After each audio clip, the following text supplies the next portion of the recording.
Eliza and Darkoa are both really well-known feminists fighting for women who quite often don't have the courage to fight for themselves, for gender, politics, and fairness of play in all pleasure aspects.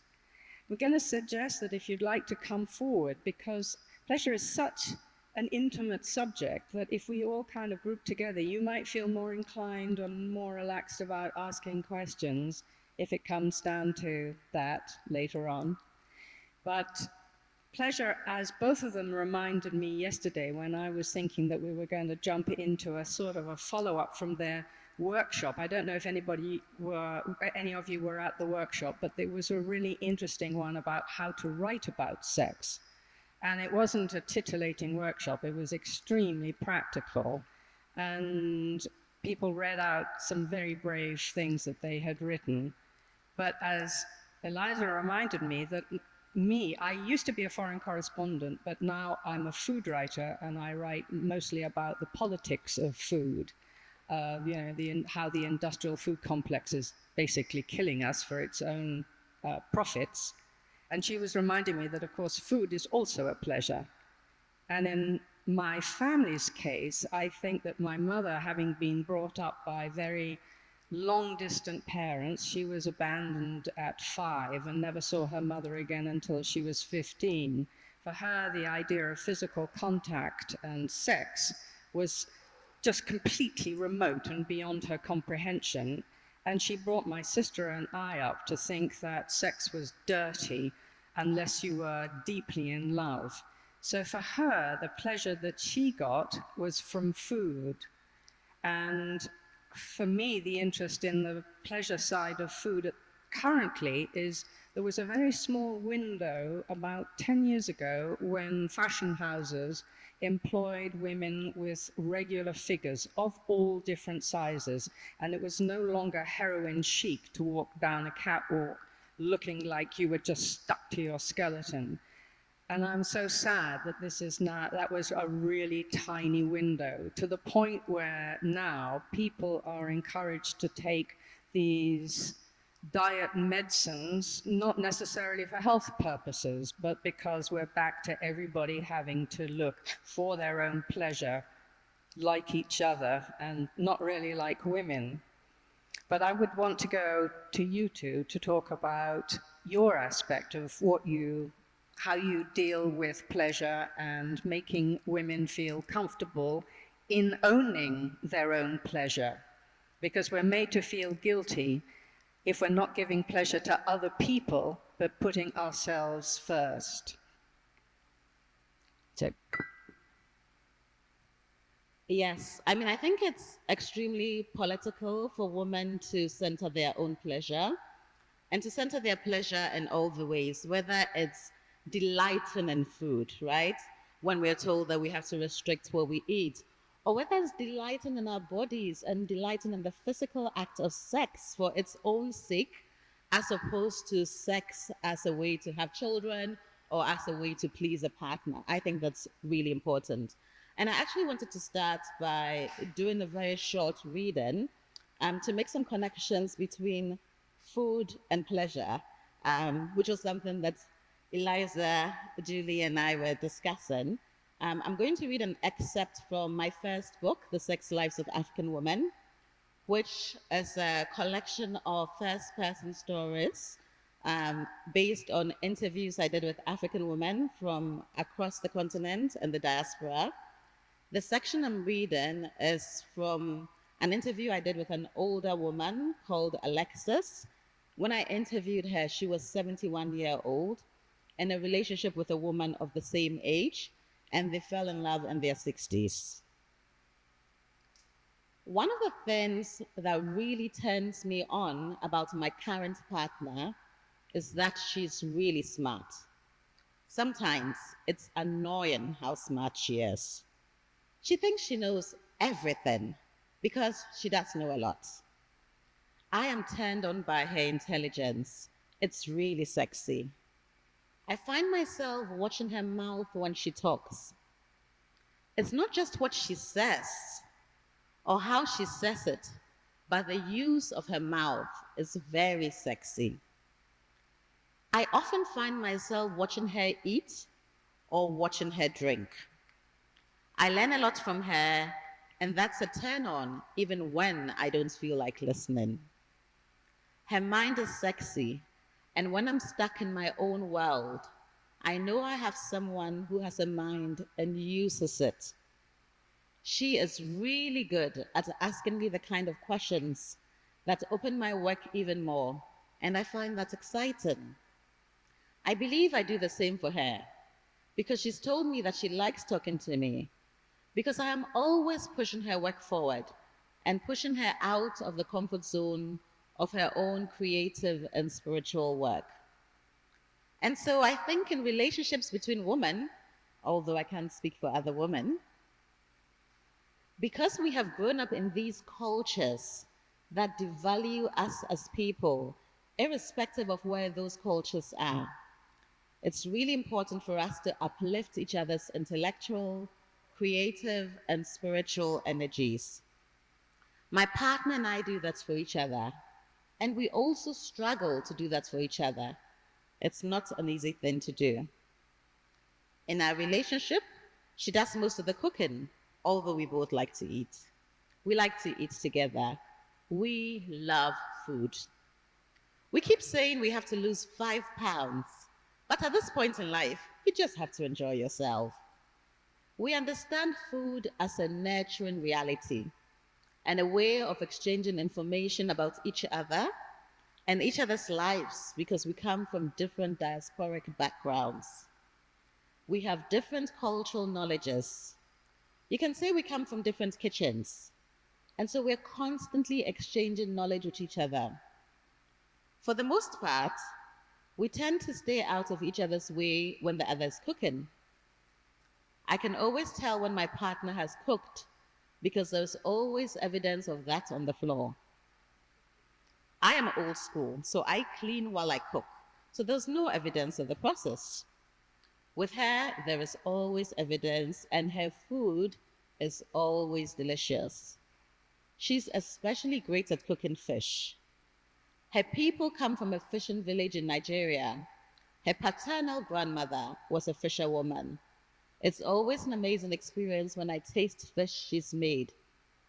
It's not a flavor or taste that you can get used to if your tongue is alive, because each time you're tasting different ingredients. We do a lot of cooking at home. We also go out to eat a lot because we like to eat, and we live in a city, New Orleans, which is known for its food culture. So it's really hard to lose those 5 pounds. So, so you have been editor-in-chief of CNN's the teams for equality, diversity, and so forth. And you both presumably met through having the same interests of encouraging women to go for their own pleasures and their own goals and so forth. How have either of you, but how have you found, if you have, any difference in how women respond in the different countries that you have spoken in or have researched in? Is there a difference between the experience across African countries, nation to nation inside Africa, and between Africa and Europe, Africa and North America? Yeah, God, that's a big question. Thank you, Julie. And thank you so much for the reading, Nana. Can everyone hear me okay? Because there's a bit of reverb. Wonderful.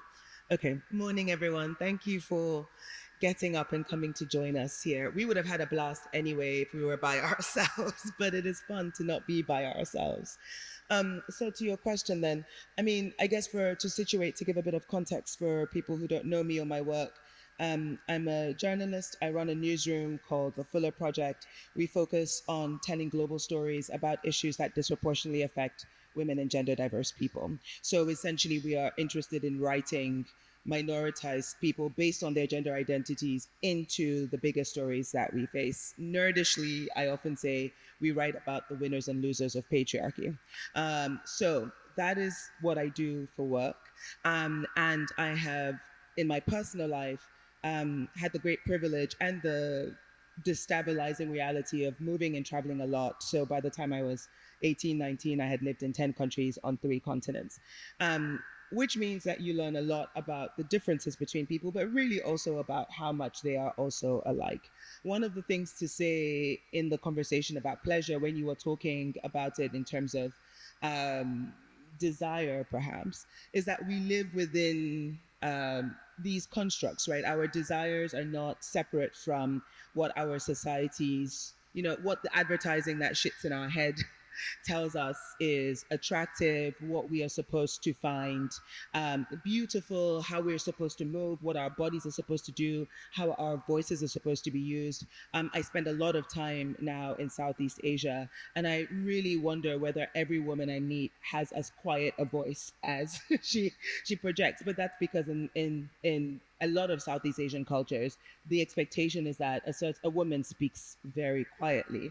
And then in other parts of the world, it's very different. So I think that it is true that when you think about globalization, there is a presentation of what attractiveness is for all genders. And actually, the sort of like globalized ideal, we still only think about 2 genders. So there are expectations for what men's body should be. There are expectations for what women's body should be. There are expectations about how we should date or dance, or and often when you are in queer spaces, one of the things that can be quite liberating is the freedom from these rules, but they do not tend to show up in how we write about the world. They don't tend to show up in the films that we watch about the world. When you think about the rom-com, it's still boy of a certain age chasing girl of a certain age. That airport scene is almost always the guy running after the girl, right? And she's like, no, I don't want. And then she turns around and bears his babies, right? Like that is like, it is the same story every time.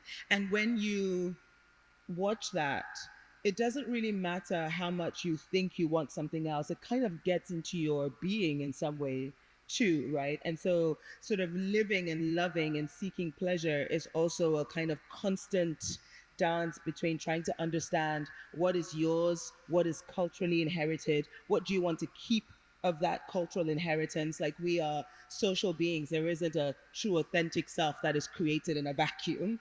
And how do you sort of feel comfortable between sort of the path that you're treading and the cultural and social markers of the places where you're from. So I think there is a lot that is similar and then a lot that is different, but it is all still socially constructed.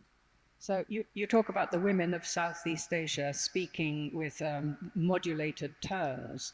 So one of the problems about women saying what they think is that they then immediately become, in any country, accused of being strident. And I don't know, how do you overcome that? How do you? I mean, sometimes when you're thinking about, let me say this. Let me start by saying the sort of preoccupations of what I would call sort of like white liberal feminism isn't necessarily everybody's preoccupation, right? The ways in which there is an interest in how one presents oneself so that one can progress through corporate structures is not necessarily what everybody's goal is when they think about equity or liberation or freedom. And oftentimes the people who are preoccupied, or the movements that are preoccupied with equality in the boardroom, pay much less attention to what is required to have equality in the bedroom. And if you think about questions of consent and the ways in which, like, I'm reading a fascinating book on this, and the kind of like undulating path towards trying to understand what it means for particularly a woman to use her voice and ask for what she wants. Now, consent is often, we talk about enthusiastic consent, and then we often forget that, intimacy is often also exists in a gray space, right? Where people are sort of building their appetite. There's an expression in French, l'appétit vient en mangeant, which means appetite comes as you eat.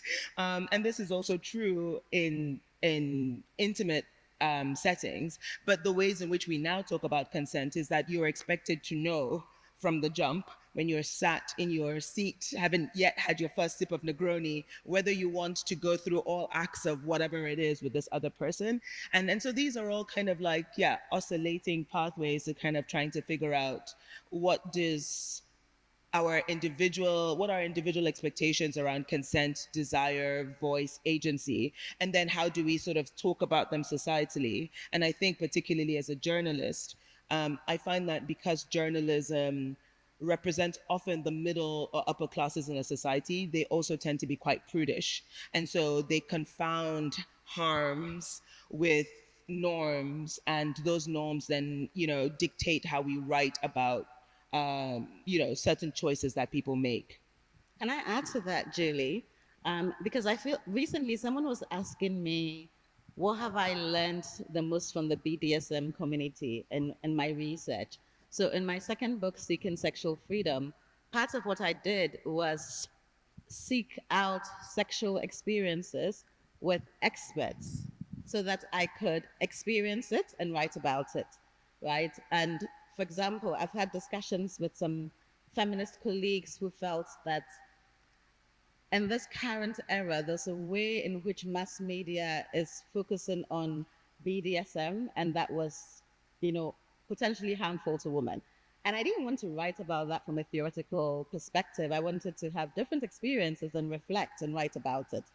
And one of the things I really appreciated with the practitioners I worked with was they would send you a questionnaire beforehand where you had to fill and say exactly what you were consenting to and the level, So there was one woman I worked with, and she would say, do you want the use of a vibrator? Do you want your hair to be pulled? And you say yes, then you say light, medium, high. And I appreciated that because in my day-to-day sex life, nobody really asks me anything, before we actually get into the act. I have learned to communicate more about my desires, what I would like. I have learned to say, actually, no, I'm not yet ready for penetration. But that's really hard, even after years of doing this work.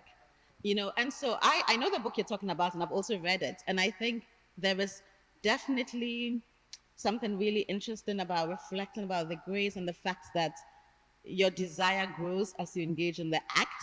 And I also recognize that the reason why a lot of people insist on, particularly women stating clearly if they're saying yes, and if that yes is enthusiastic, is just to prevent the sexual abuse and violence that so many people have experienced, And so I think I'm agreeing with you in any case. But that for me was really, really interesting, like just really being explicit.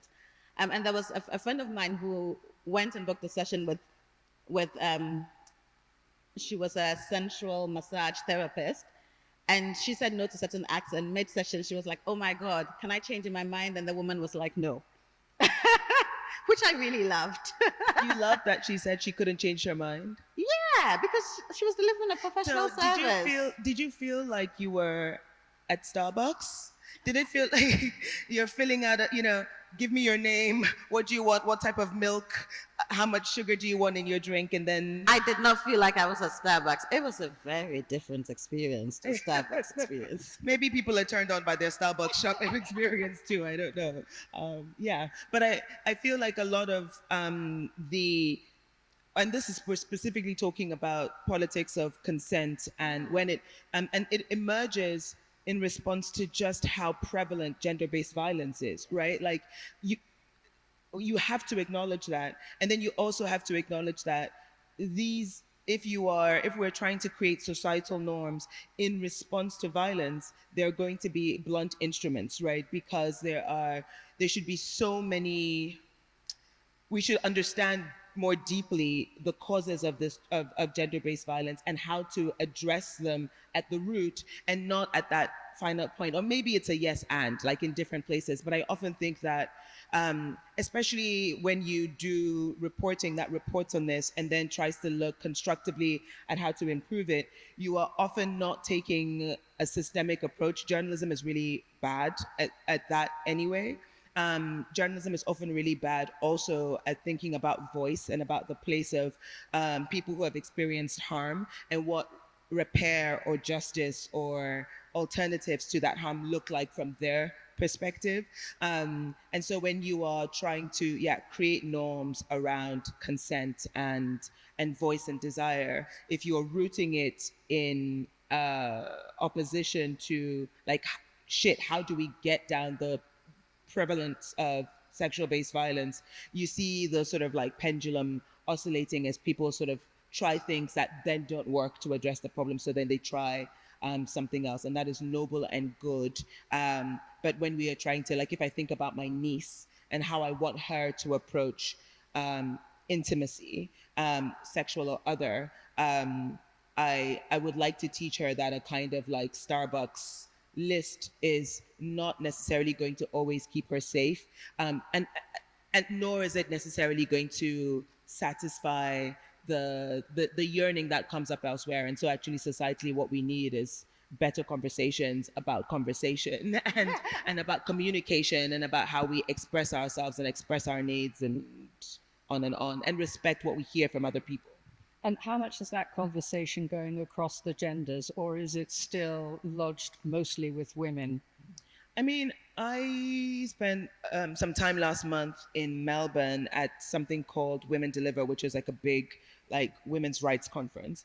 And for the first time in my experience, there was a big presence of organizations that are working on sort of masculinities, Equimundo and other organizations like this. I think that work is good and right. I think there is... I find it difficult to sort of tease out what in the response to this comes from the fact that we are still also very much in a patriarchal society. So like, oh, you know, if the boys are in trouble, then it's a problem. I don't know, and maybe I don't even care. I think that with everything, it should be yes and. So when, you know, buoyed by a specific moment that we see in popular culture around things like, you know, the show Adolescence, buoyed by what we see by the presence of people like Andrew Tate and the connection they have to political power and the Trumps. Of course, there is reason for concern there, but the sort of daily violence, the daily humiliations of walking through the world as a woman, the ways in which the United Kingdom has fallen headfirst through the rankings in terms of inclusion for trans people, the ways in which the law, I mean, none of these things are ostensibly about Andrew Tate and the manosphere, and yet they are the daily stripping back of rights and freedoms and the ability to just exist, right? And if you cannot be, how can you pursue your pleasure, you know? So I think we have to keep our eye on all of these things, because if all the energy is sucked into you know, keeping boys out of gaming rooms in which they're socialized to think certain things, a lot of harm and a lot of repair exists in other places too that we stop paying attention to. I know a young performance poet who works in schools, in state schools in the UK, mostly in classes of 11 to 13-year-old girls, and she goes in to get them to write poems about subjects that they don't want to talk to the counselors about because they're happy to write it in poetry. And the first time she ever did this, she asked the class of these young girls, if I say to you the word sex, what do you write about? And they all said blowjobs. And then she said, if I say to you the word love, what will you be writing about? And they all said anal sex at the age of 11 to 13.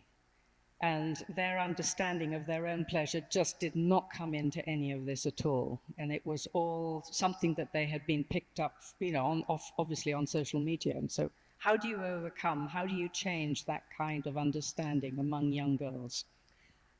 Let me try, and then Nana, let's see what you have to say, because I love hearing your voice, and you have a daughter, and so curious. I mean, I also feel like when I hear you say this, I remember myself. I went to boarding school in Kenya, 11 to 14. I don't think that any of the like understandings about how we were meant to, and it was a co-ed boarding school, to relate to boys there was healthy. I don't know how to use my voice any better. I'm trying to think about how we keep from sort of like outrage or despair, and be grounded in, yes, like, you know, the how much do I want to pay attention to the dynamics between individual kids or classes of kids versus what the platforms, for example, are doing, right? Like if we're talking about pleasure, there is also, or even education, comprehensive sexuality education, there is a part of this that is very much, or we should pay a lot of attention to the ways in which the platforms are shadow banning content. A lot of schools do not teach comprehensive sexuality education, at least not robustly. And so, particularly for girls, queer people, trans youth, they find a lot of their education on social media. And even before national bans or bans like we're seeing in Australia and now in the UK, before those came into force, the platforms were already shadow banning content. They were already invisibilizing accounts that were the places where young women and young, gay kids could turn for healthy information because that information doesn't exist elsewhere. There is, I wonder if Adventures has ever been shadow banned, but I was thinking of like Holla Africa, who have had their Instagram account removed. I know a trans illustrator in the Netherlands who has a platform called the Vulva Galleries, where they were drawing, people were sending them pictures of their vulvas because vulvas, exist only really in a sort of like porn imaginary, right, of what that looks like. And so it was really empowering for people to see labias of different sizes, to understand the difference between the vulva and the vagina. That account last year got taken down by Instagram, and there had to be this whole campaign to put it back up. And so again, like with most things, like, if we're having a conversation on climate change, how much do we want to agonize about whether we recycle our own plastic bottles, and how much do we want to pay attention to the shipping industry or the airline, and like sort of moving to the level of the systemic and the structural. And there's so much more that can be done for the harms that are either enabled or the safe spaces that are closed down by how the platforms do or do not take their responsibility and their role within our sexual lives. There's a phrase I like, sex positive parenting. And it really is about teaching young children about their bodies and giving them information that's appropriate for their age. Is the approach I try to take with my own child. So I've always been very intentional about teaching her the proper names for the different parts of her body. To the point where one day when I slipped and I said, wipe your vagina, she said, it's my vulva. And I thought, okay, I have done something right there. But I think that's really where it starts, by teaching children to know their body, by not shaming them for things they do naturally, by telling them when it's appropriate to do something in public, or when they should just, if they want to do that, go into their bedroom and do that on their own. The other thing I really feel it will be important to go back to, at least within the African continent, we have a tradition of puberty rights for girls, right? And for me, those were spaces where girls got to learn about their bodies, where they were taught by older women. Granted, a lot of the teaching at the time was very patriarchal and also geared towards, in future, learning to please your husband, because of course the presumption was you would get married to a man. But the question, I am interested in is, what would it look like to bring back puberty rights, but from a feminist lens? What would it look like to have some classes for girls, boys, people of all genders, so they are all learning about bodies, about how to relate to each other? And for me, I think these are some of the really practical things that we can do.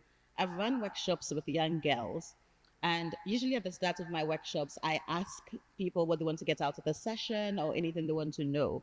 And I remember being struck. I was running this workshop in Sierra Leone, and they had brought together girls from across the continent and the globe. And one of the questions that came up is, how can we get our parents to talk to us about sex? Because a lot of parents do not actually talk to children about sex. So the children are getting the information from everywhere else, including other children, right? And somehow adults think they protect children by not speaking to them about sex, but I think they endanger children by not speaking to them about sex, because then it's very confusing when somebody acts inappropriately towards the child. They feel a sense of shame and guilt and feel implicated, but they're not sure how to unpack that. Even as adults, we struggle to unpack when we've been violated, right? So I think it's a responsibility of parents to speak to children about sex, but from a lens where sex is not being approached as something bad, something sinful, because again, that means if you do get abused, you somehow feel you must have done something bad. you know, and I feel like that's a practice that we all have to have. Do we have any questions at this stage? Seems to me this is wonderfully provocative. Who would like to ask something? There's a hand in the corner. Okay, so stay to the mic to between one. Hi, thank you very much for being here. I have to confess I've missed the beginning of this presentation. I was a bit late, so forgive me if I missed something absolutely essential, and my question might reflect that. I'm a teacher in a high school in London and now in here, and at some point I was teaching sex education as well. And dealing with, as you know, in London we had a lot of issues with early pregnancies, etc., etc. And we were trained, whatsoever. My question is slightly more general.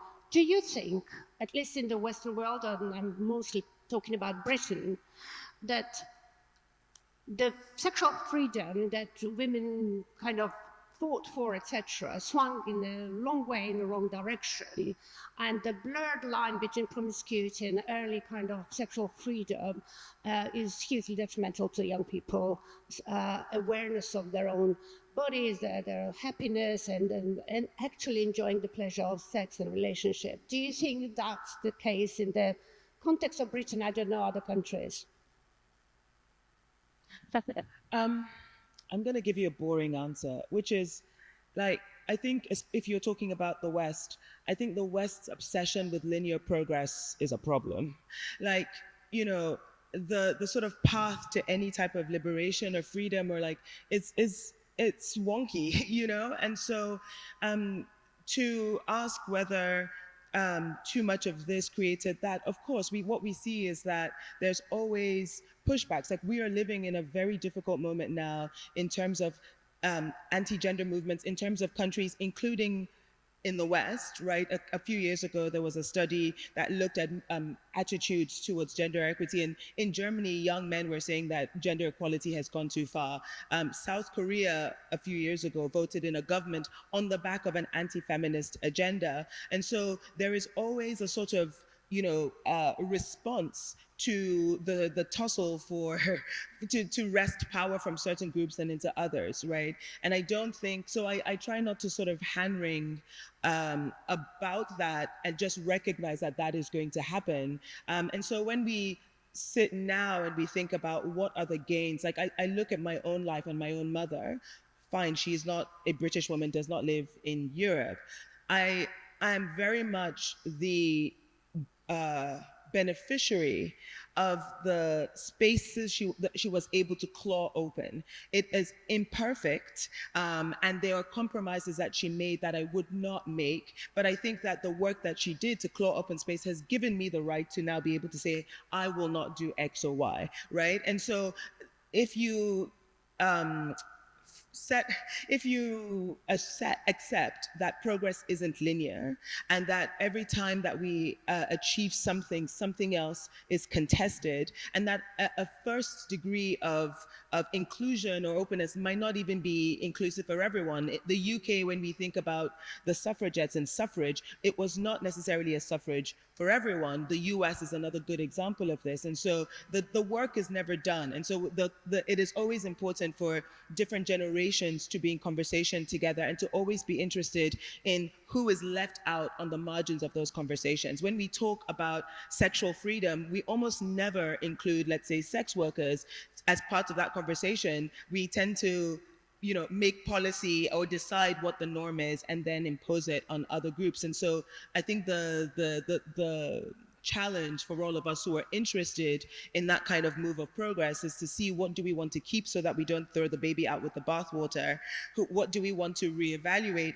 and who do we need to bring into the conversation so that we have a much more rounded picture of, you know, all the experiences that matter.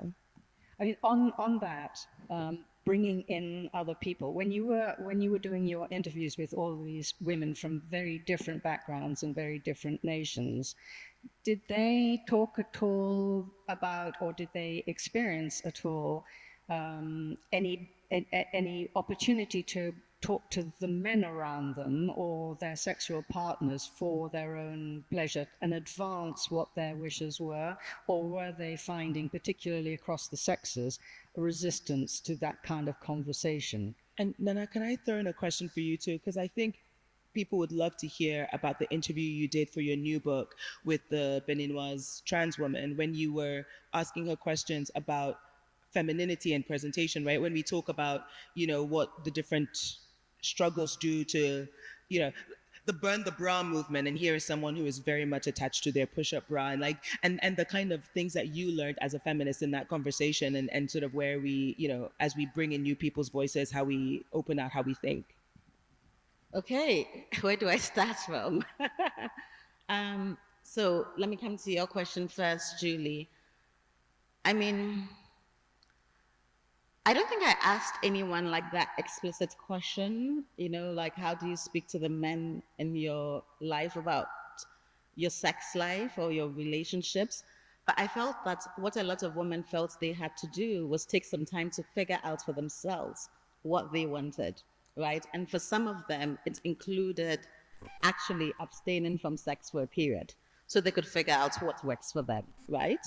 And I think that's the missing thing. And maybe this is also me responding to the question about the UK context, because I think the thing that we're missing is really, really good sex education, right? Because sex education is also about figuring out what your wants are, so you're not always responding to other people's desires and wants. It's about taking time to figure out what works for you. And I think the other thing that we don't teach is the importance of solo pleasure and how that can be the best type of sex, and I feel like that is, for me, a solution to our fears and legitimate concerns about teenage pregnancy, for example, but that's something that we stay away from. And children are also sexual beings. And so if we're not teaching them healthy ways in which to resolve that desire within themselves, they are, of course, going to experiment when it may not be appropriate for them in terms of where they are in their life. So that's what I would say to that. And coming back to the question that Eliza was asking, and Eliza was actually involved in this because as part of my process, I interview people in whatever language they speak, and so I need to call on folks to be translators. And there was a time that Eliza and I happened to be at a meeting in Abidjan where there were people from different sexual minority backgrounds, lesbians, intersex people, gay men. And then there was this incredible trans woman from Benin who was speaking. And I said to Eliza, I have to interview this woman. Can you help me? Because Eliza can speak French, And one of the things that she spoke about that really struck me was how important presenting explicitly and obviously as feminine was super important to her. Like she would wear a low-cut top so you could see her boobs. And for her, that was protection, right? So she was not read as trans, so she would not be attacked. I mean, I think it speaks to, and for both Eliza and I, we could not really relate because we're like, we wouldn't like dress up like this, But I think it also speaks to the complexities of gender and sexuality and how for some people that presentation is a protection against the violence they would otherwise face in the world. So,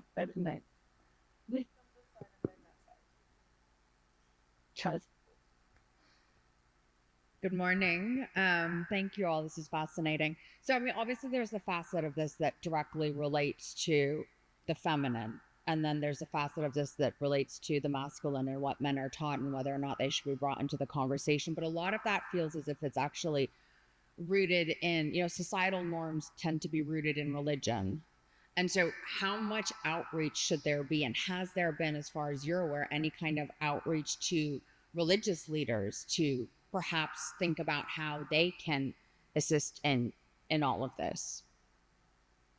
I can speak to that briefly. There's some people who do that work with faith leaders. There is an organization in East Africa. They have convenings where they bring together activists across all backgrounds, as well as progressive faith leaders.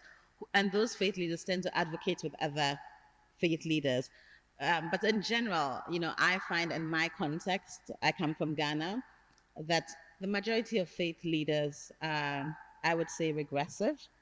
There was a time where the government wanted to institute comprehensive sex education in schools, and they resisted it so much it had to be dropped because they framed it as a way to basically encourage children to be queer.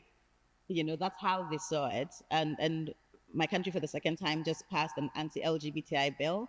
And part of that is the fear around sex education. They think it's evil to teach children about sex. My experience with interviewing so many women is lots of children get sexually abused as children. Lots of girls get sexually assaulted by men, straight men. So for me, that's the real danger. And comprehensive sex education would rather empower girls and reduce the chances of them being sexually abused. So there are some people who do that work with faith leaders. I am not one of those. I don't have the patience for it, but kudos to all of those doing that work. I think we do have time for one more question at least, maybe two. That over here. Thank you for your talk and discussion and concerning this very important topic. As a Georgian, I also was not educated in sex and pleasure, and the generations behind me, my mother and my grandmother. But I have a question. You mentioned briefly the traditions of sexual education, and can you go deeper on this and share with us the positive examples from matriarchal societies or communities that can be exemplary for us? Thank you. Okay, so one of the things I would say, I'll share an example. It's not a matriarchal society, but there's a part of it that I think is revolutionary. So amongst the Bugandas of Uganda, there is a role known as the Susenga. Your Susenga is traditionally your paternal aunt, and she's responsible for educating her niece about her body and preparing her for womanhood, and in a sense, teaching her how to be a true Buganda woman, right? Yeah. Oh, I need to have the mic closer. Do I need to repeat what I said, or everybody heard that? Okay. And part of what the Bugandas do is a practice they call labia elongation, right? Where girls are taught to elongate their labia. The idea is that it holds the male sheath more closely and makes sex more enjoyable. As part of my research for my second book, I interviewed a woman who had had that practice. And for her, she thinks part of the reason why sex is more pleasurable for her is because of that. So I want to make it clear, I'm not advocating labia elongation or any kind of modification of your genitalia. But what I find radical is that what they do in Buganda boarding schools, I don't know if they still do it, or at least they did. This woman I interviewed, who was a young woman, told me they would bring the girls together, and an older, the matron would say to like an older girl, hey, can you show the other girls? And the older girl would open her legs and show the other girls what her genitalia looks like. And they would say, this is what you need to work towards. And they would teach them to pull their labia and say, you have to make it pleasurable. It's like a massage. It's not meant to be painful. I thought what was radical was teaching girls to touch their genitalia and to know what their genitalia look like. Because there's so many women who have no idea what their own genitalia looks like. And for me, that was really radical. And to seek consent from the girls to show their genitalia to other people, And I'm like, oh, wow. I feel like there's something we can learn there. We may not want to take all aspects of that, but how about the aspect of bringing girls together to teach them about their bodies, to encourage them to look at their genitalia, to know what it looks like, to teach them what pleasurable touch looks like. I would take away, do this for the man's pleasure. There was another woman I interviewed from South Africa, and she was like, when she was told it was done for a man's pleasure, she was like, I am not interested in that, right? But what she would do is help the other girls pull. Because it's also kind of painful to pull, they would do it communally, And then years later, when she came into her queerness, she was like, oh, I had an ulterior motives for getting the other girls to pull the other girls. But I just thought that was fascinating. But exciting. I am sorry to say that we're having to wrap this up. Thank you so much, Nana Darkoa and Eliza, for this really brave conversation. And go and have a day of Zeg pleasure. Thank you, Julia. Jimmy.